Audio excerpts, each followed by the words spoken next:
The first time my daughter's husband touched me, I should have slapped him immediately, but I did not. And that was how the destruction of my family began. Because 3 weeks later, I was already planning to infect my own son-in-law with the same sickness my husband gave me before he died. Even now, I am afraid of myself. I slept with my daughter's husband to punish him. Part 1.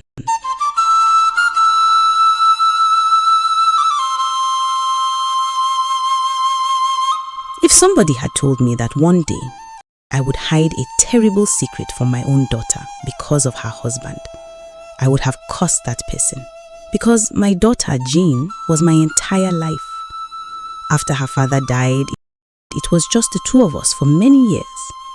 I suffered for that girl. There were days I drank only Gary so she could eat proper food in school. Days I trekked under hot sun to wash people's clothes.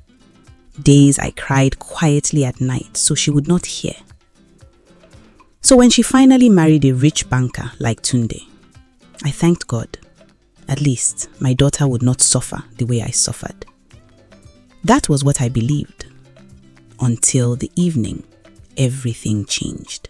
It happened 3 weeks after Jane gave birth. That day, rain had fallen heavily since afternoon. The weather was cold. NEPA had taken light. The whole house smelled of baby powder, hot pap, and damp clothes drying on chairs. Jane was inside the room trying to put the baby to sleep, while I sat alone in the sitting room folding tiny baby wrappers. That was when Tunde entered. The moment he stepped inside, I noticed something strange immediately. He did not greet me the way he normally did. Usually, he would smile and call me Mommy Me. But that evening, the man just stood there near the door, looking at me strangely. His white office shirt was soaked from the rain. Water dripped slowly from his hair onto his forehead. And his eyes, Jesus Christ. The way that man looked at me that evening was not the way a son-in-law should look at a mother-in-law. I shifted uncomfortably on the chair. "Welcome," I said quietly. He still did not answer immediately. Instead, he loosened his tie slowly without removing his eyes from me. Then he finally smiled. "Mommy, you are still awake?" Something about his voice made my chest tighten. "I was folding the baby's clothes," I replied. He nodded slowly and walked deeper into the sitting room. The silence that followed felt dangerous. Then suddenly he said, "You don't look like a woman that already has a grown daughter. No wonder Jane depends on you for everything," he added softly. My hands stopped moving instantly. For a moment, I thought maybe I heard wrongly. "What?" I asked. He chuckled softly. "I'm serious. Jane did not even inherit half your beauty." The wrapper in my hand nearly fell. My heart began beating strangely inside my chest.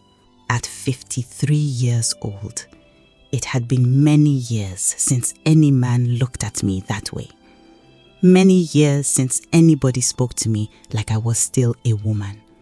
Not somebody's mother, not somebody's widow, not an old woman managing drugs and hospital appointments, but a woman. And for one foolish second, something inside me responded to it. I hated myself immediately. Before I could answer him, Jane's voice came from the bedroom. "Tunde, is that you?" The man's eyes remained on me. "Yes, baby," he answered loudly. Then quietly, very quietly, he said to me, "You really are beautiful." I stood up so fast, my knee hit the center table. "I want to check the baby," I muttered, and I hurried away before my daughter could notice the confusion already growing inside me. That night, sleep refused to come. I turned on the bed from one side to another. Each time I closed my eyes, I kept hearing his voice again. You really are beautiful. I became angry with myself. What nonsense was that? He was my daughter's husband, for God's sake. A boy young enough to call me mommy. So why was my heart reacting foolishly because of ordinary compliments? Around past midnight, I sat up on the bed and began praying quietly. But even while praying, my mind refused to behave. That was when fear entered me for the first time. Because deep down, I knew something dangerous had entered that house. And it was not coming from me alone. The next morning, Jane left early for postnatal checkup at the hospital. Tunde had already gone to work before daybreak, so I remained at home with the baby. Around noon, I entered Jane's room to carry one of the baby blankets. That was when I saw her phone on the bed. The screen suddenly lit up. At first, I did not want to look, but the message preview appeared before my eyes, and what I saw made my stomach turn cold. It was from Tunde. Your mother looked beautiful yesterday. I frowned immediately. Maybe he sent it mistakenly, I thought. Maybe he meant no harm. But before I could drop the phone, another message entered. Sometimes I think she understands me better than you. My chest tightened. Something did not feel right anymore. My fingers began shaking. Slowly, I opened the chat, and the moment I did, my entire body went weak. There were many messages, too many. Messages sent late at night while my daughter slept beside him. Messages about me, about my body, about the way I smelled, about the wrappers I wore around the house, about the way he imagined touching me. My hand became so weak, the phone almost slipped from my fingers. My breathing became heavy.